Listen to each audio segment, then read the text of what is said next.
The air in the grand ballroom was thick with the scent of lilies and champagne, a cloying sweetness that clung to the back of Alara's throat. It felt like breathing in gilded dust. She tugged at the neckline of the borrowed silk dress, a sapphire jewel in a sea of diamonds and old money. Julian had called it a necessary evil, this annual gala for the city's elite, but to Alara, it felt like a beautifully decorated cage. Her fingers tightened around the thin strap of her clutch, the smooth leather a poor substitute for an anchor. Something was wrong. It was a low thrum beneath the surface of the polite chatter and string quartet, a discordant note only she seemed to hear. She had seen the men by the French doors, the ones who were not part of the catering staff or the security detail hired by the hotel. They wore the same impeccably tailored black suits as Julian's personal guards, but their stillness was different. It was the stillness of a predator, not a protector. She saw the subtle exchange of glances, the almost imperceptible nod that passed from one to another over the heads of oblivious guests. It was a language she did not speak, but she understood its meaning perfectly. Danger. "I need some air," she had murmured to Julian minutes ago, her voice a fragile thing she barely recognized. He had looked at her, his dark eyes instantly searching hers, seeing more than she ever wanted him to. He saw the flicker of fear she was trying so desperately to conceal. "Stay close, Alara."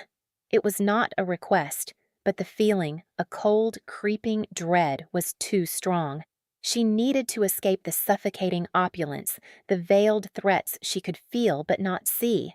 She slipped away when he was cornered by a silver-haired councilman, her movements quiet and practiced from years of navigating crowded restaurant floors.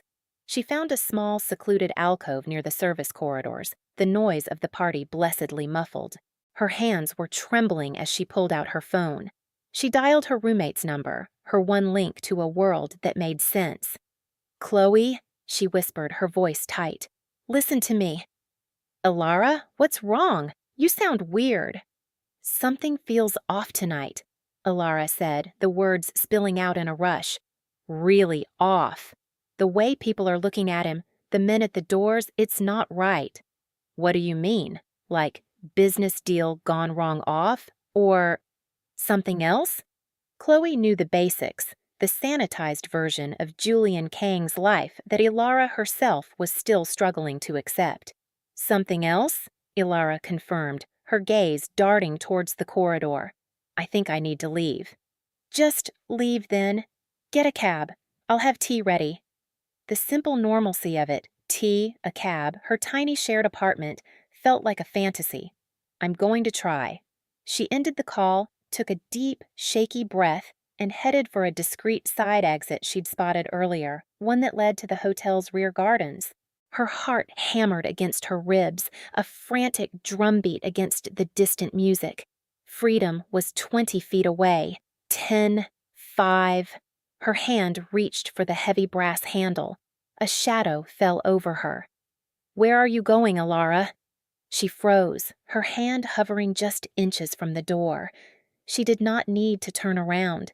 His voice was a physical presence, low and resonant, wrapping around her and holding her in place more effectively than any physical restraint. It was the voice that had whispered promises in the dark, the same voice that could command men to violence with a single quiet word. Tonight, it was stripped of all warmth, polished down to something hard and dangerous. Slowly, she turned. Julian stood there, blocking the exit completely. His tuxedo was perfect, his posture immaculate, but his face was a mask of cold fury. The easy charm he wore in public had vanished, leaving behind the man he truly was, the head of the Golden Dragon Syndicate, a kingpin in his castle. I just needed some air," she stammered, the lie tasting like ash in her mouth.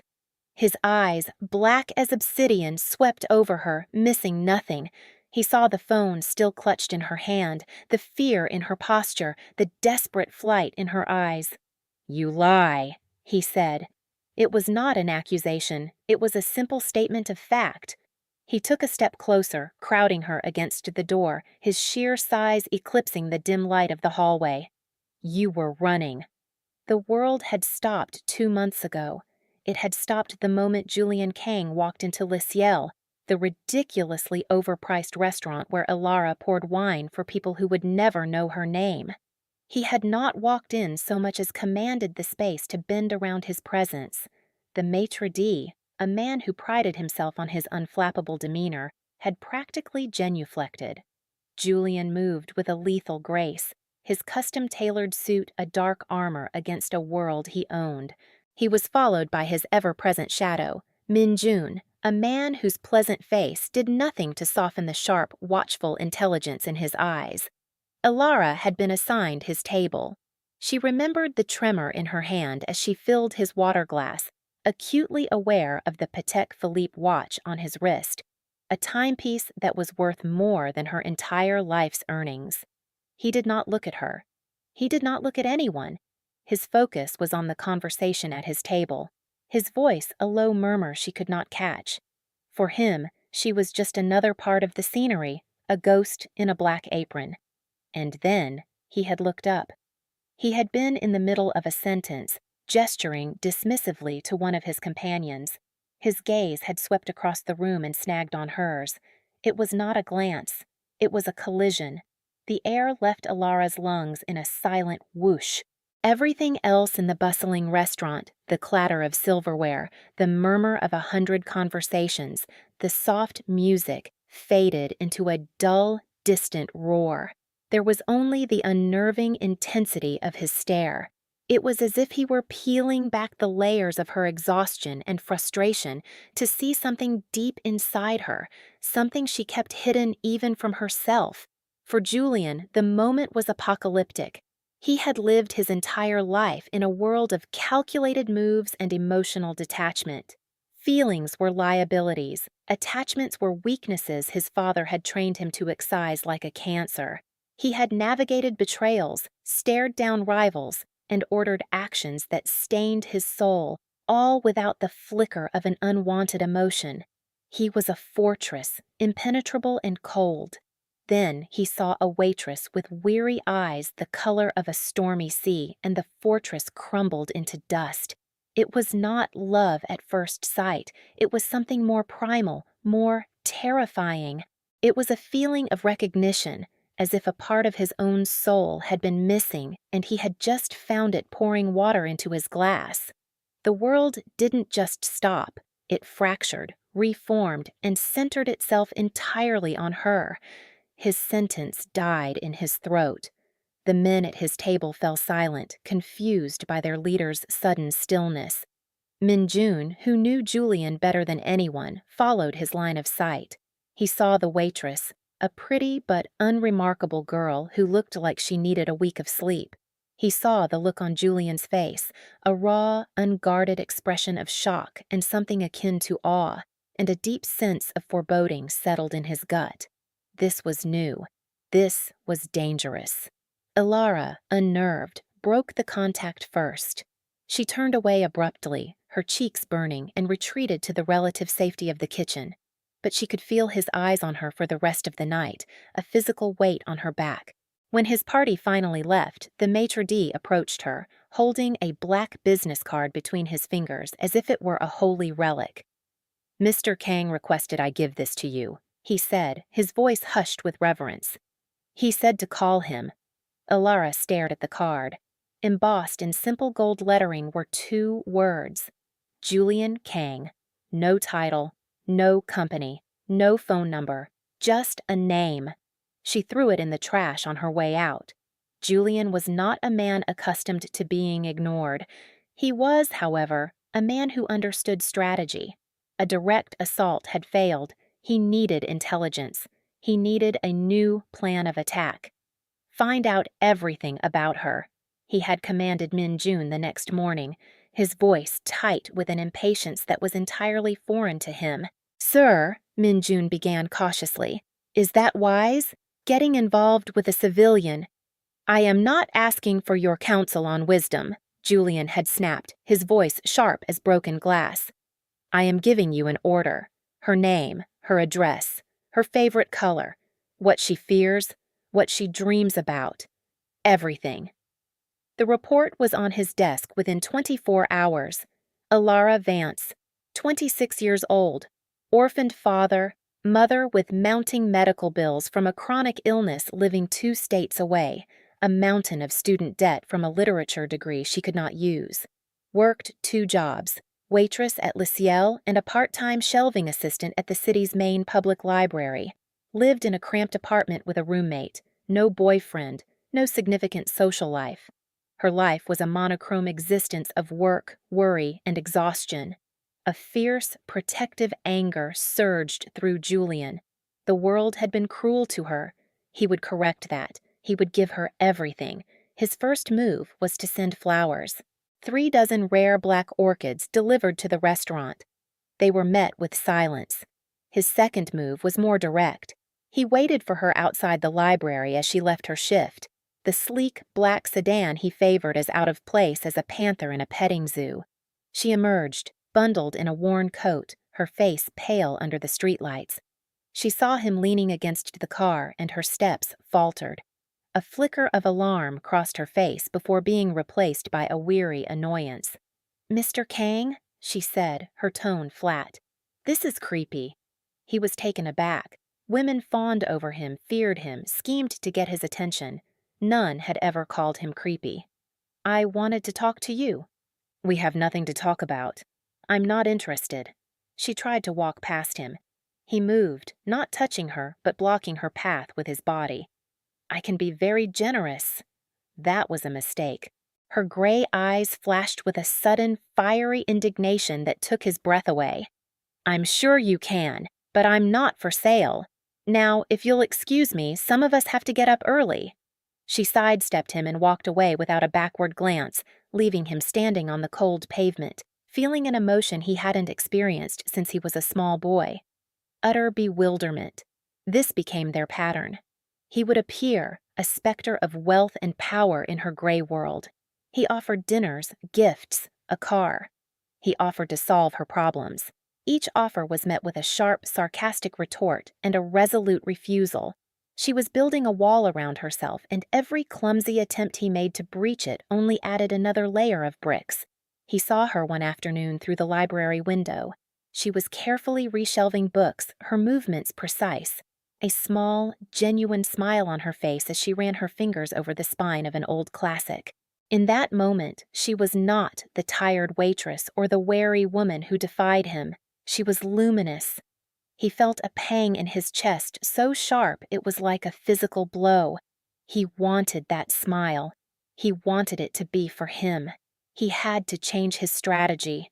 Min Jun's words about wisdom echoed in his head. His methods, the ones that worked in his world of fear and leverage, were useless here. Power could not buy him what he wanted. Money could not command it. He had to learn a new language. The breakthrough came from the driest part of Min Jun's report. Her mother's medical file. A rare autoimmune disorder. Expensive treatments that were only partially covered by insurance. The debt was crippling her. Julian made a call.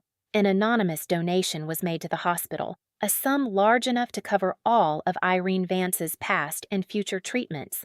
A separate trust was established to provide for her living expenses. It was done quietly through 3 different shell corporations, completely untraceable. He told himself it was a strategic move, a way to remove an obstacle. But deep down, he knew it was more. He could not stand the thought of her being burdened. He wanted to untether her from her worries, to see her fly. Alara found out 2 weeks later. A call from a hospital administrator, gushing about a miraculous charitable grant that had cleared her mother's account. Alara was not naive. Miracles like that did not happen to people like her. There was only one person she knew with the resources and the motive to do something so audacious. She stormed into the lobby of his corporate headquarters, a gleaming tower of glass and steel that scraped the sky. She did not have an appointment, but she possessed a righteous fury that cowed the security guards and the receptionist. She demanded to see Julian Kang. She would not leave until she did. He met her in his office, a cavernous space with a panoramic view of the city he controlled. He stood from behind a massive mahogany desk, a flicker of something unreadable in his eyes. "Alara," he said, his voice calm. "Don't you Alara me," she seethed, throwing a file folder onto his desk. It was the hospital statement. "What is this?" "I have no idea what you're talking about." He lied, his expression impassive. "Do not lie to me!" she yelled, her voice echoing in the silent office. She was shaking, not with fear, but with a complex storm of anger and a humiliating sense of gratitude. "You paid it, didn't you? My mother's medical bills." He held her gaze, a silent confession. "How dare you?" she whispered, the anger draining away, leaving a raw, trembling vulnerability in its place. "How dare you go behind my back and interfere in my life? My family, my problems, they are mine. They are not some business transaction for you to complete. My life is not a problem for you to solve with your money." He walked around the desk until he was standing in front of her. He looked down at her, and for the first time, the mask was gone. She did not see a crime boss or a billionaire. She saw a man who looked utterly lost. "I know," he said, his voice rough with an emotion she could not name. "I know I did it wrong. I do everything wrong when it comes to you." He sighed, a heavy, weary sound. "I don't know how to do this, Alara. In my world, if I want something, I take it. If there is a problem, I eliminate it. With money, with force, it doesn't matter. But with you—" He trailed off, shaking his head. "I see you," he continued, his voice dropping to a raw whisper that sent a shiver down her spine. "I see you carrying the weight of the world on your shoulders, and you never once complain. You are the strongest person I have ever met. I wanted to take some of that weight off, even for a little while." She stared at him, speechless. This was not the man who had tried to buy her, who had stalked her. This was someone else, someone vulnerable, someone who saw her, really saw her. Tears pricked at the corners of her eyes, tears of frustration and confusion and a terrifying, burgeoning hope. "Why?" she finally asked, the single word encompassing 1,000 questions. "Why me? Why do all this? What do you want?" He reached out, his hand hesitating for a moment before his fingers gently brushed a stray strand of hair from her cheek. His touch was electric, a jolt of warmth that spread through her entire body. "Because when I look at you," he said, his dark eyes searching hers, "I feel like I can breathe for the first time in my life." That was the beginning. She agreed to one date. Just one. He did not take her to a place like Le Ciel. He took her to a tiny, hole-in-the-wall Italian restaurant in a neighborhood she loved, a place she had mentioned in passing once. He had remembered. They sat in a rickety booth, and he told her about his childhood, a gilded cage of tutors and training, of learning balance sheets and martial arts with equal intensity. He spoke of the suffocating weight of his father's legacy, the empire he had inherited but never truly wanted. He listened too. He asked her about the books she loved, about the dream she had of one day opening her own small bookstore with a cafe inside. He listened with an intensity that made her feel like she was the only person in the world. For the first time, she let her guard down. She laughed, and the sound was so alien and wonderful to him that he felt his heart ache with it. One date turned into two, then into a whirlwind of weeks that felt stolen from reality. He showed her a world of impossible luxury, but he also cherished the simple moments. Walking through a park in the rain, sharing a carton of cheap noodles on her apartment fire escape, watching old movies on her lumpy couch. He was two men, the ruthless, decisive leader of a shadowy empire and the surprisingly gentle, attentive man who memorized the way she took her coffee. Alara found herself falling. She tried to fight it. She knew there were parts of his life he kept hidden, dark rooms she was not allowed to enter. The men in black suits were a constant presence. His phone would ring at all hours, and he would walk away, his voice dropping to a low, cold command. A darkness clung to him, a faint scent of danger and violence she chose to ignore. She told herself it was corporate security, that his business was just ruthlessly competitive. She was living a beautiful, fragile lie, and she did not want to wake up. The real world intruded with the subtlety of a sledgehammer. He took her to the Kang family estate for the weekend, a sprawling compound of traditional architecture and modern fortifications nestled in the hills outside the city. It was beautiful and oppressive, a fortress disguised as a home. There, she met his uncle, Chairman Park. He was a small, neat man with eyes like chips of ice and a smile that never reached them. He looked at Ilara not as a person, but as a potential acquisition, a foreign element that needed to be assessed for its threat level.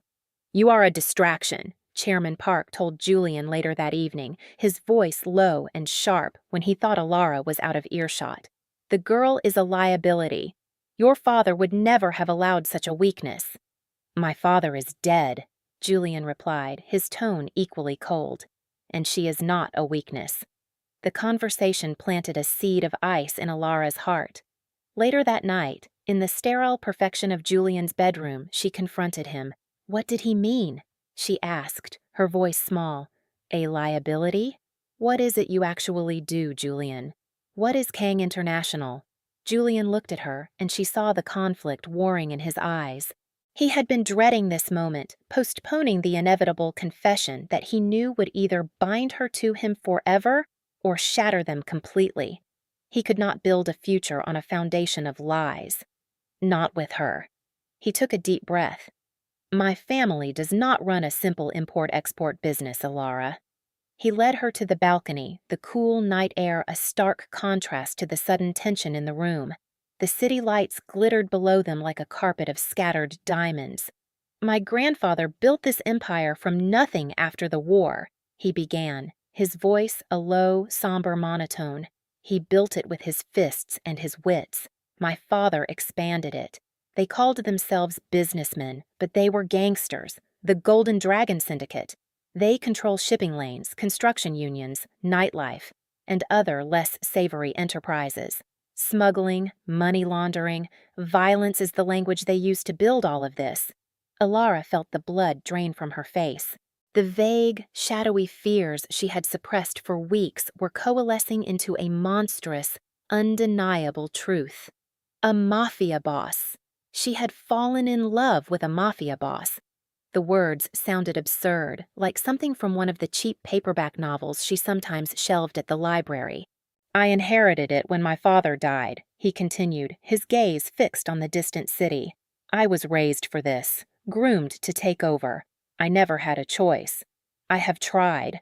I have tried to steer things in a more legitimate direction, but the old ways have deep roots. The men, like my uncle, they resist change. This world, it's built on fear and blood, Ilara, and I am its king." He finally turned to look at her, his face etched with a profound self-loathing that tore at her heart. "This is who I am. This is the darkness you feel clinging to me. I wanted to protect you from it, to keep you in the light, but I can't. If you are with me, you are a part of it. You become a target, a liability, as my uncle so delicately put it." He laid his soul bare, offering her the ugliest, most dangerous parts of himself without excuse or justification. The silence stretched between them, thick with the weight of his confession. The beautiful lie was dead. In its place was a horrifying reality. Ilara thought of her mother, safe and cared for because of this man's blood money. She thought of the simple, peaceful life she had always craved, a life that was now a universe away. She looked at Julian, at the lonely, tormented man trapped in a golden cage, and she felt her heart break in two. She loved him, and she had to leave him. "I can't," she whispered, the words like shards of glass in her throat. A single tear traced a cold path down her cheek. "I can't be a part of that world, Julian. It would destroy me." He flinched as if she had struck him, but his expression remained stoic. He had expected this. He had prepared for it, but the reality of her rejection was a physical agony beyond anything he could have imagined. He nodded slowly, a single, sharp movement of his head. He did not beg. He did not try to persuade her. He respected her too much for that. If he tried to force her to stay, he would become the monster she feared. "I will have Minjun drive you home in the morning," he said, his voice devoid of all emotion. He turned and walked back into the room, leaving her alone on the balcony with the glittering, indifferent city and the ruins of their future. The drive back to the city was a silent, gray blur. Minjun did not speak, his eyes fixed on the road, but Alara could feel his sympathy like a heavy cloak. Her apartment felt alien, small and drab after the opulence of the Kang estate. Chloe was there, her face a mask of concern. Ilara collapsed into her friend's arms and finally let the sobs come, great, wrenching gasps of grief for a love that was impossible. Life without him was a return to monochrome. She went to work, she paid her bills, she called her mother. She went through the motions of living, but the color had been leached from her world. Every tailored suit she saw on the street made her heart clench. Every low, resonant laugh she overheard in the restaurant was a fresh stab of pain. She was safe, she was free, and she was utterly, devastatingly miserable. She had chosen principle over passion, safety over love, and the choice was a bitter poison in her veins. For Julian, her absence was a void. The estate felt cavernous and cold. His work, once a consuming challenge, was now a meaningless series of power plays and brutal negotiations. He looked at the empire his father had built, the legacy he was bound to protect, and for the first time, he felt nothing but a profound, soul-deep revulsion. It was all worthless. It was the thing that had cost him Alara. Chairman Park saw the change in him and was pleased. "Good," he said one evening, swirling brandy in a crystal snifter. "The girl is gone. You are focused again. A king cannot afford to have a heart." Something inside Julian snapped. He looked at his uncle, at the man who embodied everything he had come to hate about his life. The casual cruelty, the worship of power for its own sake, the belief that love was a disease. In that moment, a decision crystallized in his mind, hard and clear as diamond. "You are wrong, Uncle," Julian said, his voice dangerously quiet. "A king with no heart is not a king. He is a tyrant, and this tyranny ends now." The next day, Julian Kang declared war on his own legacy. He called a meeting of the syndicate's 5 ranking elders. He stood before them in the formal boardroom, the ghosts of his father and grandfather judging him from their portraits on the wall, and he announced his intention. "The Golden Dragon Syndicate is finished," he stated, his voice ringing with an authority no one in the room dared to question. "As of today, we begin the process of becoming a fully legitimate enterprise. Kang International will be a global logistics and investment firm. All other operations will be terminated. We will cut our ties to the past, sell off compromising assets, and we will build a new future, a clean one." The room erupted. It was heresy. It was a betrayal of everything they had built. Chairman Park was on his feet, his face purple with rage. "You are a fool," he spat. "You would throw away a century of power for a slip of a girl? Your father would be ashamed." "My father built an empire on the bones of other men," Julian countered, his gaze sweeping over the furious faces of the elders. "He left me a legacy of blood and fear. I will not continue it. I am offering you all a choice. Join me in building something that can stand in the light, or stand against me and be swept away with the rest of the darkness." It was a declaration of civil war. The syndicate fractured. Some, the younger members who craved legitimacy, sided with Julian. Most, led by Chairman Park, saw it as a hostile takeover by a weak, love-struck boy. The following months were a brutal, clandestine battle fought not in the streets, but in boardrooms, on the docks, and in the digital ether. Julian was relentless. He dismantled the criminal aspects of his empire with the same surgical precision he had once used to run them. He sold warehouses, rerouted shipments, and fired 2/3 of his personnel, cutting out the rot. He leveraged his immense wealth to absorb the financial losses, pouring money into new, legitimate ventures. He worked day and night, fueled by coffee, sheer force of will, and a desperate, burning image of Alara's face. He was not just cleaning his house. He was trying to become a man worthy of her. It cost him. There were threats. An attempt on Minjun's life that was barely thwarted, a car bomb outside his headquarters. He survived it all, his resolve hardening with each new attack. He was systematically destroying his past to build a future, and he would let nothing and no one stand in his way. 6 months after she had left him, Alara was closing up the library. It was a rainy, wind-swept night, the kind that made the city feel lonely. She had finally paid off the last of her student loans. She was saving up slowly for her bookstore cafe. Her life was stable, it was quiet, it was empty. As she locked the heavy oak doors, she saw a figure standing across the street under the dripping awning of a closed shop. He was not wearing a suit.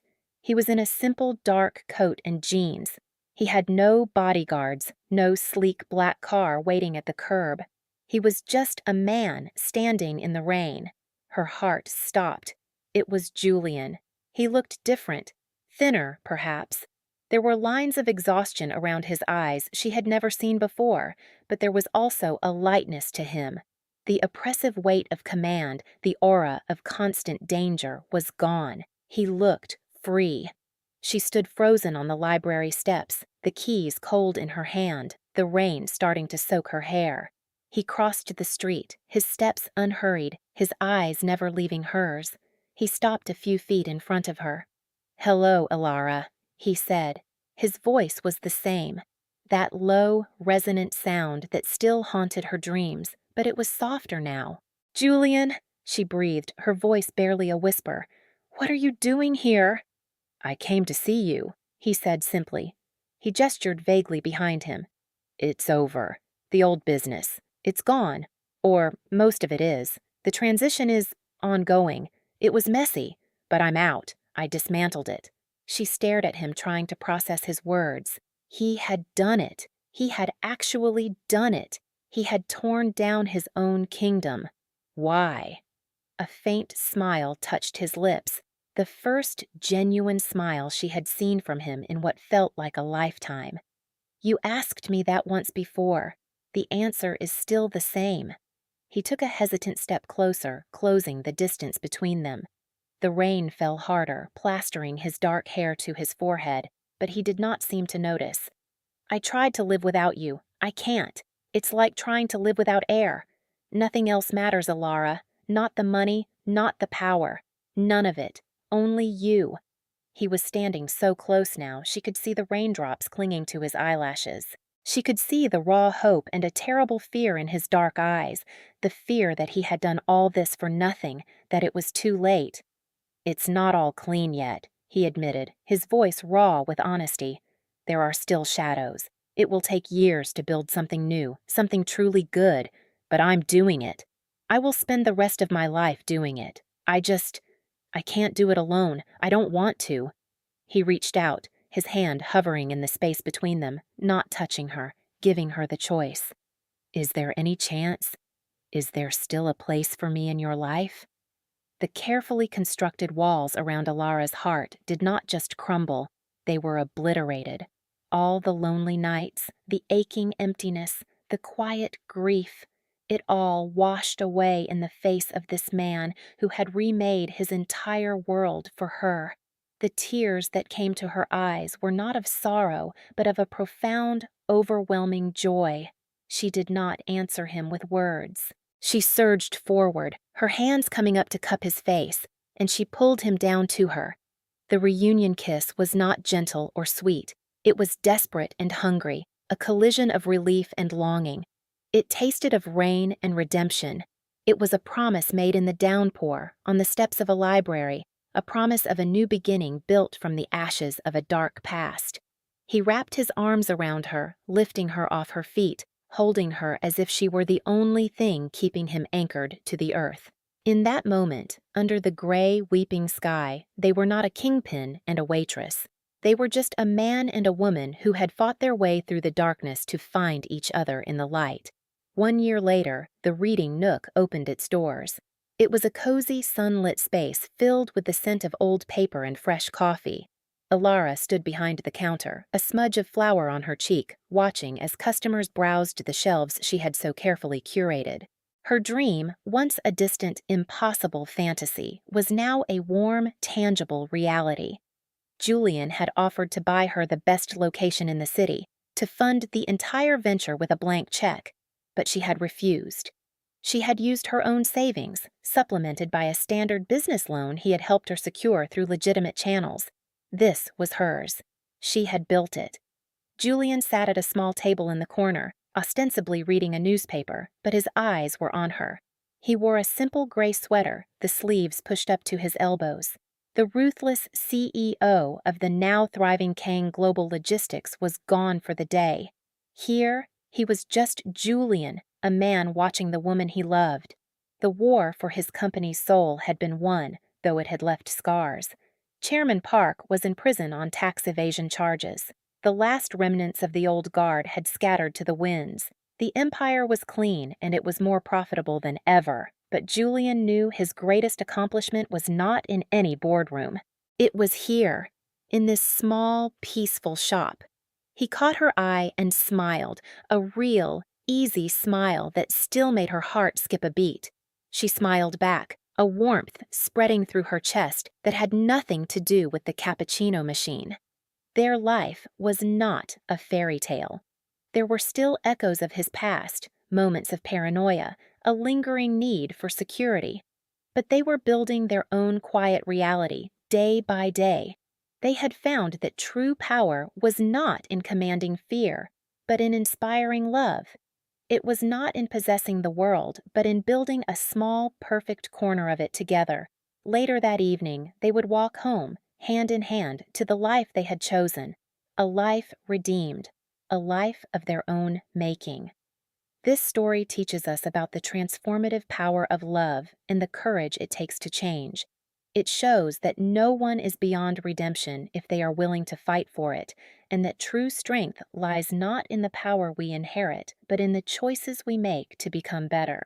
It reminds us that love isn't about finding a perfect person, but about seeing an imperfect person perfectly and inspiring them to build a better world for you both. We really hope you enjoyed this educational piece of content and hope that you could understand the moral lessons behind it. If this story of love, sacrifice, and redemption moved you, please show your support by hitting the like button, subscribing to our channel for more content, and sharing this video with someone who appreciates a powerful love story. What did you think of Julian's decision to dismantle his family's empire? Was it the only way he could truly be with Alara, or was there another path? Let us know your thoughts in the comments below. For our next story, who would you like to see find their own path to happiness? Vote now in the comments. A. Min-jun, the loyal second-in-command, who must now navigate a new, legitimate world. B. Chloe, Alara's steadfast friend, who unexpectedly crosses paths with a reformed former rival of Julian's.